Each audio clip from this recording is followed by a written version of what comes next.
Chapter 3. My father's grave, May's call, the little mystery of my mail. By the next morning these seemed merely a coincidence, hardly worth troubling about. Besides, I was fully occupied with the mechanics of my departure, for Charlottesville isn't the easiest town to get out of. There's a local airport, but in the end it was simpler to drive to Washington, leave my car with a friend, and fly out of Dulles. This made me much later than I'd intended. It was after 3 as the 727 slid down from the bright fall sky and deposited me at Toronto International. Like most Americans, I don't know Canada at all. It's where the winter comes from, and I hadn't been there in years, so the city struck me as a great deal bigger, richer, and noisier than I remembered. But I was still in North America, and it was built out of concrete and neon, hype and nerve.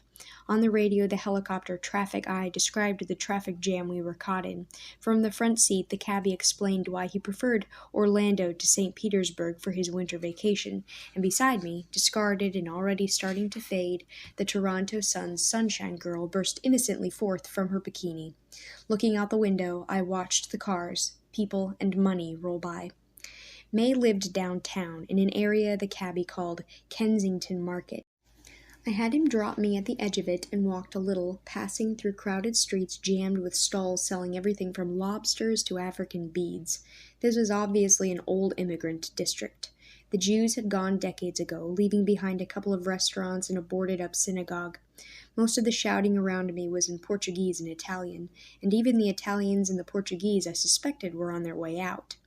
On Spadina Avenue, the faces were mostly yellow, and behind them in turn were fresh hordes, the most surprising of all, refugees from the suburbs, rich kids all stuffed with health food and pot.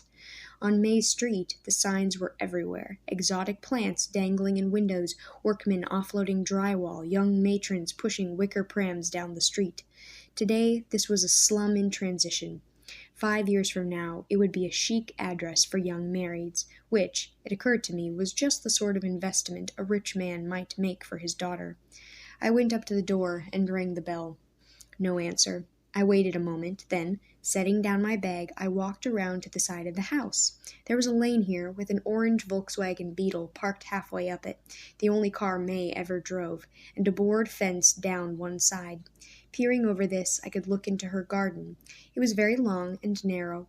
A brick path ran down the middle of it, and on either side of this, completely filling the space, grew shrub roses, a tangle of gray thorny canes, dabbed here and there with clusters of blood-red rose hips.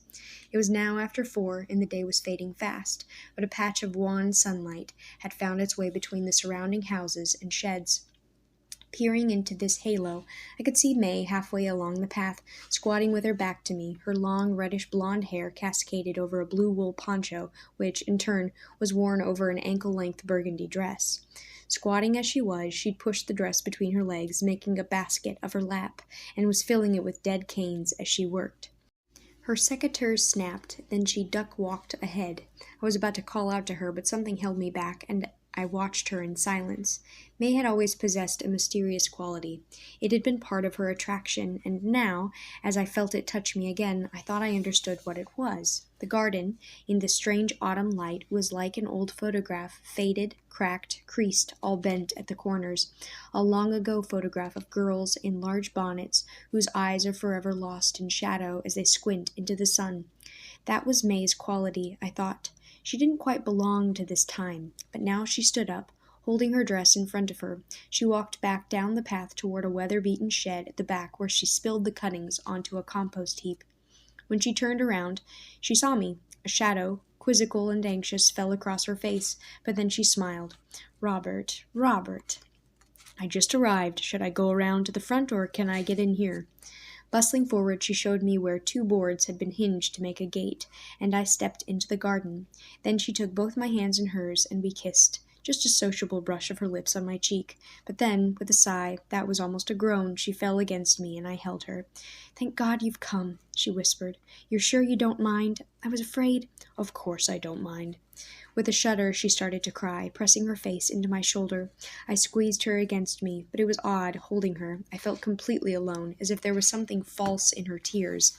Then I understood. She was crying out of fear, not sorrow. You can't comfort fear. I held her more tightly. "Don't worry," I whispered. "He'll be back. It'll come out all right." Getting her breath, she eased away and tried to smile. "This is awful." "No." "Yes, it is. I think I brought you all the way up here just to be able to do that." "A trip worth making, then." She smiled again. "Thank you for coming, for saying that." I smiled. "I'll always come. You know that." Did I mean this? In truth, I wasn't quite sure, though I had come after all. Maybe she had her doubts too, for she looked away almost shyly, then took my hand and led me up to the house. At the rear, looking onto the garden, was a breakfast room. Beyond this lay a large, comfortable kitchen with a quarry tile floor and old pine furniture. Sitting on the edge of a table, I watched her make coffee, Colombian beans, Braun grinder, Melita filter, and was again struck by the sense of dislocation I'd felt in the garden. There, because the garden itself seemed out of time, she'd fitted right in. Here, where everything was right up to date, even the antique furniture, she seemed out of place. But each small gesture helped her get a grip on herself, and finally she started to talk. Small talk about getting the garden ready for winter, questions about my trip, Charlottesville, my writing. As best as I could, I brought her up to date on my life, and got the impression that her own hadn't much changed. She'd taken up the flute, was studying composition at the Toronto Conservatory of Music. She had her house, loved the garden, saw just a few friends. She'd moved to Toronto 3 years before, but still traveled a lot. As she went on, she became more composed, though nothing could hide the terrible anxiety she was feeling. More than was justified? Probably not. Her father had disappeared, after all, yet something about her anxiety brought the question into my mind. Her face was haggard and etched with worry, and while the coffee dripped through, she excused herself and went off to the bathroom, looking a bit better when she came back, except in her eyes. For when the rest of her was calmer, you could see even better the quick, darting fear that lurked in them.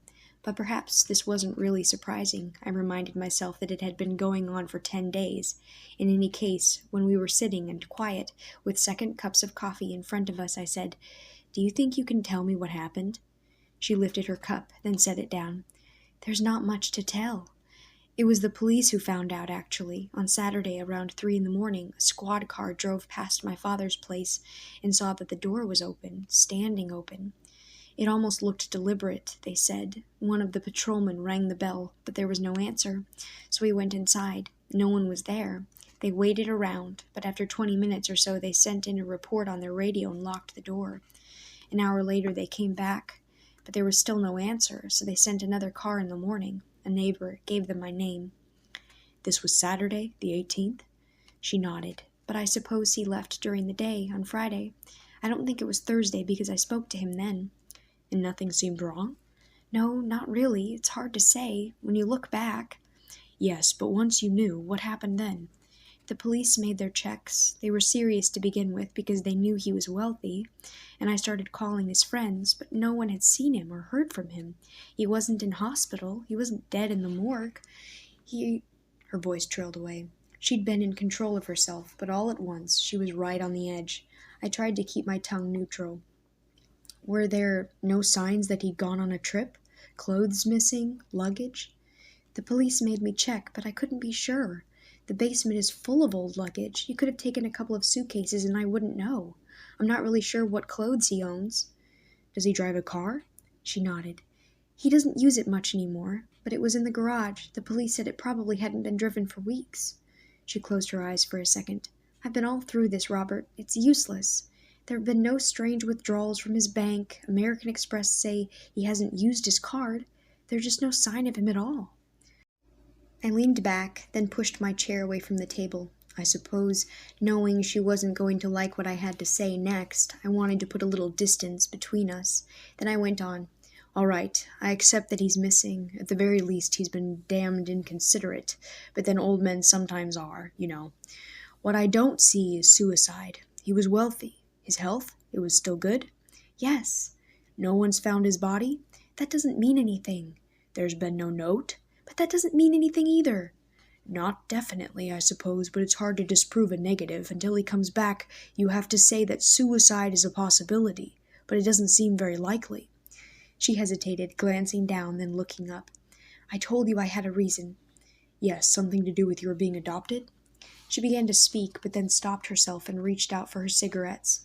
As she lit one, I watched her face. It was broad, girlishly freckled, with a slightly snub nose. In a way, she did look her age, but something was missing. She was like a young girl who'd suddenly woken up to find she was 40. It was hard to account for the intervening years, or was that simply because I hadn't been part of them? Maybe. Then I thought it went further than that, for as she brought the cigarette up to her lips, I noticed that her hands displayed a similar sort of displacement. The wrists were thin, delicate, very long, like the wrists of some wistful, pre-Raphaelite maiden. But the fingers themselves belonged to a real country girl. They were practical and strong, bony, the nails now bitten down to the quick. Bloomsbury girl, hippie lady, princess, peasant. She was a little of each. Now, guardedly, she said, "You knew I was adopted?" "Yes." "All right. I was adopted as an infant in 1940. I was just a few months old. I only remember Harry, my father. I don't even remember his wife, my legal mother, because they separated just a year or so later. I stayed with him. He's the only family I've ever had, or wanted." She looked up at me. "I didn't even know I was adopted till I was 14. Harry Brightman, I remembered now. That's what she always called him, Harry or father. I looked at her. "Wasn't 14 a little late to tell you?" "It hadn't made any difference before. It didn't then. It didn't later. I think he might never have told me at all, but I asked him if I could meet my mother, and he had to explain. We were in France for a holiday. I remember we were in Cannes, sitting in a cafe. You could see the ocean. I said that when we got home, I'd like to meet my mother. I'd never asked before, and I suppose I only asked then because of my age, but that's when he told me. He said that he didn't even know where my mother was and that she wasn't my real mother anyway. I was adopted." "And what did you feel?" "I was dizzy for a second, that's all. Then everything settled back down. Nothing had changed. And once I knew my mother wasn't my mother, I had no desire to meet her." She hesitated, then continued, "But I don't want you to miss the point in all this. It didn't make any difference. It never has. On that day in Cannes, he told me everything I know about my adoption. I was a baby. It happened in 1940. It took place in Halifax. But that's it. The subject had never been raised before and hasn't been since. That is, until a few weeks ago." "Then what happened?" "Nothing really, but he started to talk about it. At first he was vague, hints. Then he began asking if I didn't want to know where I came from." "And what did you say?" "That I didn't. I'm not a child anymore. It doesn't mean anything to me. Then he started to press. Didn't I want to know who my real father was? And? He's my real father. I don't want another one." She looked up at me. "But you see what I'm saying? Something about the whole subject was bothering him." "Is that surprising, though? He's an elderly man. He probably won't live much longer. Perhaps he wanted to give you one final chance." "It was more than that." "All right. But why does any of this make you think he's killed himself?" She flinched at the words, but held steady. "I'm not sure, but it couldn't it? What if my biological parents came back, or what? What difference would it make? If you were a child, if you'd just been adopted, yes, I could see it. But now? You'd all go out to lunch, shake hands, and that would be the end of it." "Not necessarily. Say there'd been something wrong about the adoption, something illegal." "Do you think there was?" "No, but people buy babies. Maybe—" I waited, but she didn't say anything more. I thought over what she'd said. It sounded far-fetched. But even if Harry had bought her, I didn't see who would care 40 years after the fact. I said, "Did you tell the police all this?" She nodded. "They didn't think it was important. They're sure he wasn't being blackmailed because of his bank records. They told me they'd look into it, but I don't think they have." "And you want me to?" She looked me square in the eye. "Yes." "So far as you know, this was the only strange element in your father's recent behavior."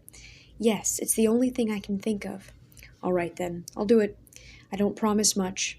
Even if I do find out something, it probably won't be connected to your father's disappearance. But I'll try." She smiled.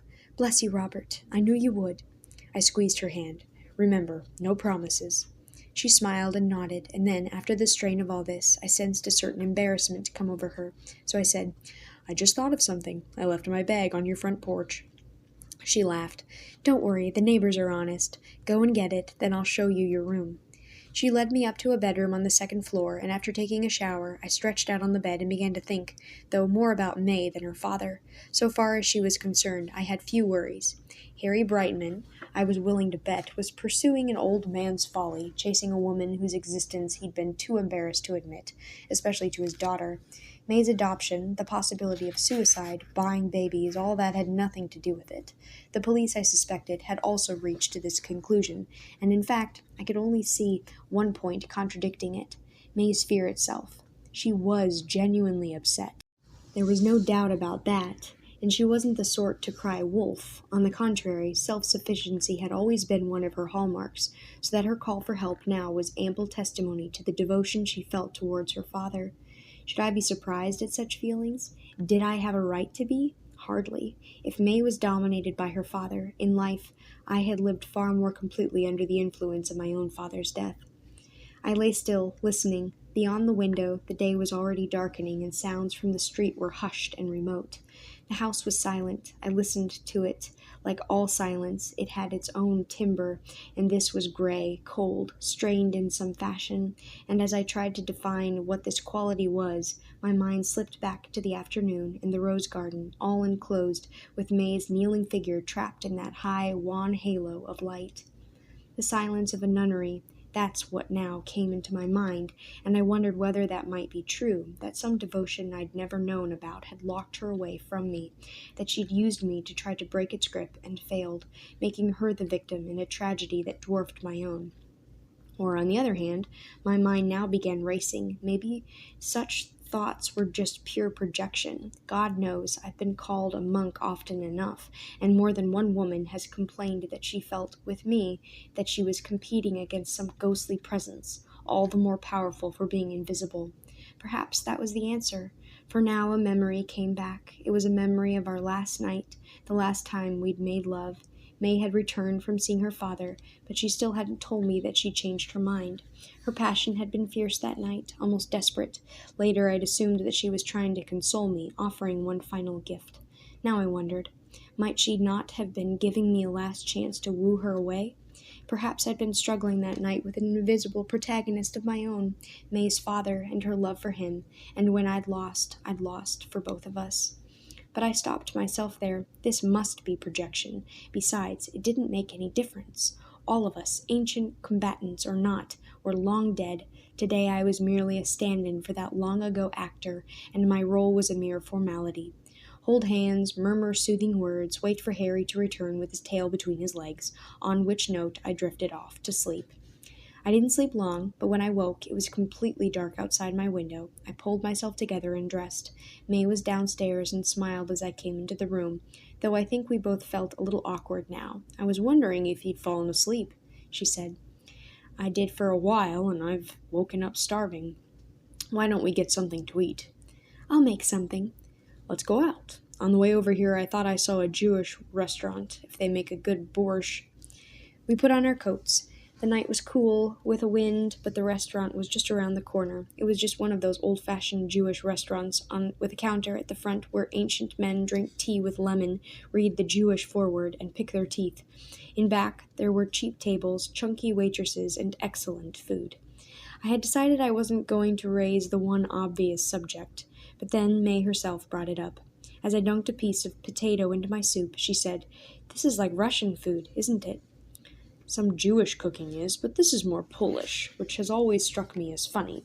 The Russians and Poles are the most anti-Semitic people on earth, but they're all raised on good Yiddisher food. Even the Germans are, a little. I remember Harry once saying something like that. He's German, you know. Brightman, Heinrich Hellman. He was born in Berlin. Both his parents died in the First War, and an uncle in Winnipeg adopted him. The uncle changed the name. So your father was adopted himself, and then he adopted you? I never thought of that. As I said, we never talked about it at all. For a second her voice seemed to falter, but when she went on, her tone was normal again. Normal, but self-consciously so, as if she was deliberately trying to erase the desperation she'd shown me before. I know that his uncle was married, but there were no other children. When he died, he left his fur business to my father. He moved it to Montreal and then expanded to Toronto. It seems a strange business to be in, but I suppose not in Canada. May smiled. I'm not much of a Canadian. When I was a little girl, he took me to Banff, and I saw a bear through binoculars, but that's the closest I've ever been to the wilderness. Actually, you'd enjoy talking to him. He always says that he made his real money out of Russia, not Canada. He claims that Stalin made him a millionaire. I swallowed cabbage roll. I don't get it. Well, I'm not sure how true it is, but as well as manufacturing furs, turning them into coats, he had an import-export business. In the 30s, he brought in a lot of fur from the Soviet Union. Once in Leningrad, I had gone to see one of the fur auctions. It was enormous, with buyers from all over the world. I said, "Did he ever go there, Russia?" "Oh, yes, several times. You really should talk to him. I know he got to meet one of the important Bolsheviks, not Lenin, but Zinoviev." Yes. It made sense. Zinoviev, a close friend of Lenin's and the first head of the Comintern, had been relatively cosmopolitan and well-traveled, qualities that would have made him interested in a foreign businessman intrepid enough to visit post-revolutionary Russia. Of course, those same qualities had made him the first of the major Bolsheviks whom Stalin had purged. That had been in 1934, so presumably Brightman had gone before then. "I'd love to talk to him," I said. "There aren't many eyewitnesses from those days still around, and most of those who are don't like talking about it. The subject only reveals their own ideological follies." Not Harry.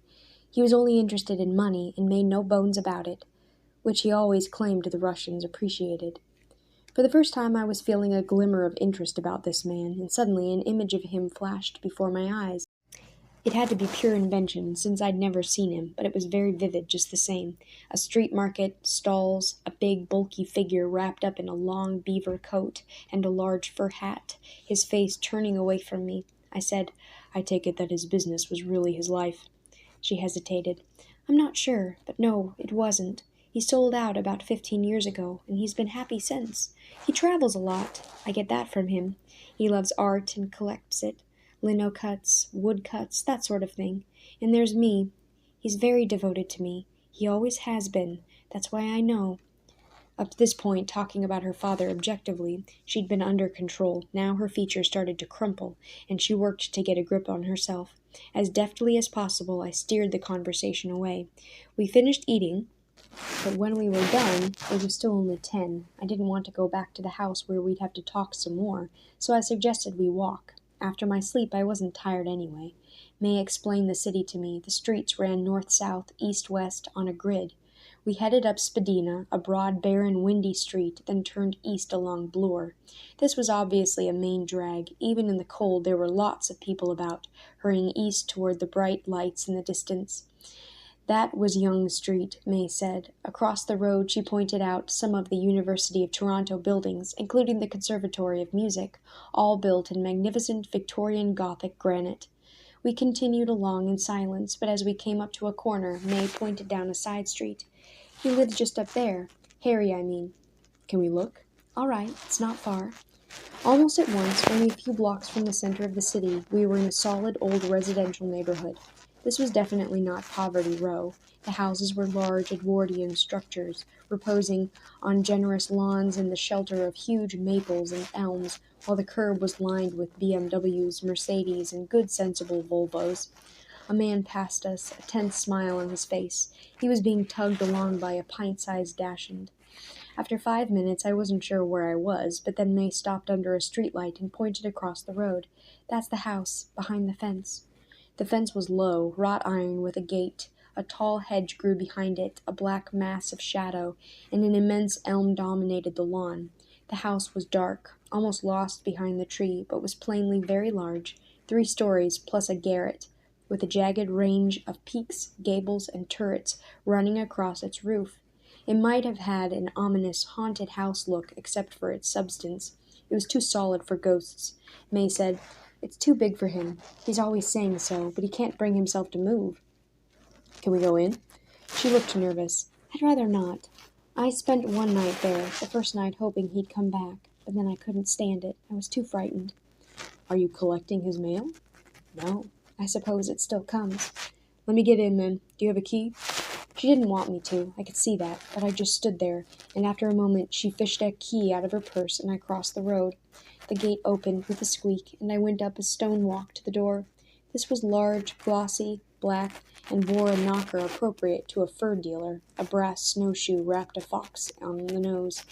I fitted the key. It worked a deadbolt lock. That is, you had to use the key to lock the door as well as open it. Conceivably, this explained why the door had been found standing open on the night Brightman had disappeared. If he'd been in a hurry and slammed the door behind him, the bolt would have struck the doorframe, forcing the door to bounce back. Now I pushed it inward, plowing a fair heap of mail ahead of me into the entranceway.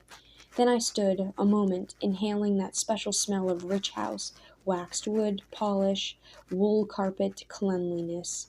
I couldn't find a light switch, but after a moment my eyes adjusted to the gloom, and I picked up his mail and stepped into a foyer. The hall ran straight on, with stairs to one side of it. 2 rooms with sliding doors led off to my immediate left and right. The doors on my left were partly open, so I stuck my head in, peering across a shadowy vista of furniture toward the dark glitter of glass-fronted cabinets. I stepped back. The kitchen, I guessed, was straight ahead down the hall. It was very dark. The eerie stillness that settles in abandoned rooms had fallen over the place. And all at once, something became real to me. Brightman was missing. I felt ahead to the stairs. There was a lamp on the newel post, and I pulled it on, then started up, the banister guiding my hand, ankle-deep carpet cushioning each step. The landing was dark, the second-floor landing pitch black, but I groped ahead and almost immediately felt a door frame. The door was open. I stepped into the room and punched on a light. I had found my way to Brightman's library. Or I suppose that's what he called it. It was very large, with a peculiar quality, heavy, old-fashioned, not quite North American. Dark oak paneling came up to your waist. The walls and ceiling were joined by elaborate moldings, and in the center was a large plaster medallion from which a chandelier hung. Despite its size, the room felt cramped, for it was jammed with books, cabinets, display cases, and the furniture was heavy. An elaborate desk stood just inside the door. Oak chairs, covered in brocade, were grouped round the fireplace, and then a sofa and more chairs were ranged near the display cases at the back of the room. It was like a museum, a room belonging to one of those 19th-century gentleman collectors with an interest in natural history. The display cases, in fact, were filled with stuffed animals, each caught in a natural pose. A beaver, up on its hind legs, was chewing a twig gripped in its paws. A lynx padded furtively over a log, and this made the glassy glitter of their eyes all the more gruesome, though I suppose such a collection was reasonable given Brightman's business. And yet this collection, I realized, was only an afterthought compared with the framed prints and engravings that occupied one whole side of the room. There were 5 rows of them, running from the wainscoting almost to the ceiling. They were filed on that wall, not displayed, and didn't invite you to look at them so much as count them, which I did. The total was 228 woodcuts, wood engravings, linocuts, lithographs, and monotypes. I don't know much about art, and I know virtually nothing about graphic art, but as I went down that wall I managed to recognize a few of the names. Kata Kolwitz, Godia Brezka, 3 linocuts, Gertrude Hermes, Robert Gibbings, Rockwell Kent. All of them were modern, or at least of this century. All were black and white, and many had that heavy, dramatic quality you find in the propaganda art of the 30s. Crude social symbolism, poverty, subjects taken from industry, pitheads, gasworks, the complex of lines and shapes formed by cranes at a dockside. One I saw was by the Russian artist Vladimir Favorsky. Cossacks, workers, soldiers, Lenin, and Trotsky, their figures all pulled and stretched into a map of Russia during the Civil War of the 20s. Presumably, Brightman had picked it up while he was over there, but when I took it off the wall, I saw that it was from the 18th Venice Internationale in 1930. I replaced it and stepped back and wondered. In the restaurant, I'd had a first glimmer of interest in Brightman himself. Now he seemed as fascinating a father as any orphan could wish for. I stared about me. In the hall, I'd felt his absence. Here, his presence pressed in from every direction. Almost in a trance, I made a second circuit of the room, ending by his desk, just inside the door. Though ornately carved, its top was scarred, and it was clear that Brightman had actually worked here. There was a mug of pencils and pens, a stapler, a roll of tape, envelopes, bills, and there was also a photograph. It was small, 4 by 6, in a plain wooden frame, Brightman, and my imaginings hadn't been so far wrong. He was a big man, heavy-set, with a broad chest sloping into a heavy belly. His face was broad and genial, his hair thick, though receding slightly from a high forehead. The photo had been taken outdoors. He was wearing a lumberjack shirt, and his hands were thrust into tweed trousers. It struck me as a little peculiar, having a photograph of yourself on your desk. But when I picked it up, I saw his real value. On the back, penciled in a clumsy hand, were the words, Harry Brightman, taken by May Brightman with her own brownie, Georgian Bay, August 1st, 1949. I set the photograph back in its place, Harry Brightman, as May had seen him.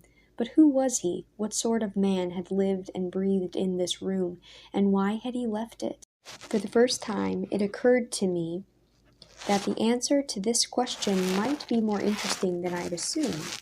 But I wasn't going to answer it now, and May, I suspected, had started to worry. Taking a last glance over my shoulder, I pressed the wall switch, stepped into the doorway, and froze. I stood utterly still. Before me, the hall was pitch black, but I knew I wasn't alone. Steps, soft as breaths, were coming along the corridor, toward me, right past me, and then for an instant I saw a face, a glint of red hair, and with a wild glance that face looked right into my eyes, a face as thin as a weasel's and very pale. And then it was gone. My heart thumped so hard it was all I could hear. I could scarcely breathe. I strained to listen. The carpet on the stairs was very thick, but I made out quick, padding steps. I waited for the sound of the door, but heard only silence. A minute passed. He must have been on the 3rd floor all the time. Not Brightman, definitely not, but someone. Cautiously, I edged into the hall. The stairway was black as well, but then I reached the landing and the newel post light glimmered up from below. A step at a time I went down, then 3 from the bottom. I stopped and listened again. Nothing. He must have gone, but if he hadn't, he was waiting along the hall leading to the back of the house. I would be completely visible the moment I stepped off the staircase. Gripping the banister, leaning forward, I pulled the chain switch on the newel post. Red spots danced in front of my eyes. I waited, letting them fade, then stepped silently down the last couple of stairs, into the hall. Nothing moved. It took all my nerve, but I felt my way along toward the back. There was a little light here, gray and filmy as fog, and after a moment a door loomed up in front of me. Beyond it lay the chill gloom of the kitchen. I waited, listening. The fridge coming on nearly made me jump out of my skin, but there was no one here, and when I checked the back door it seemed firmly locked. Quickly I made my way back to the front. He'd either gone out this way or through the basement.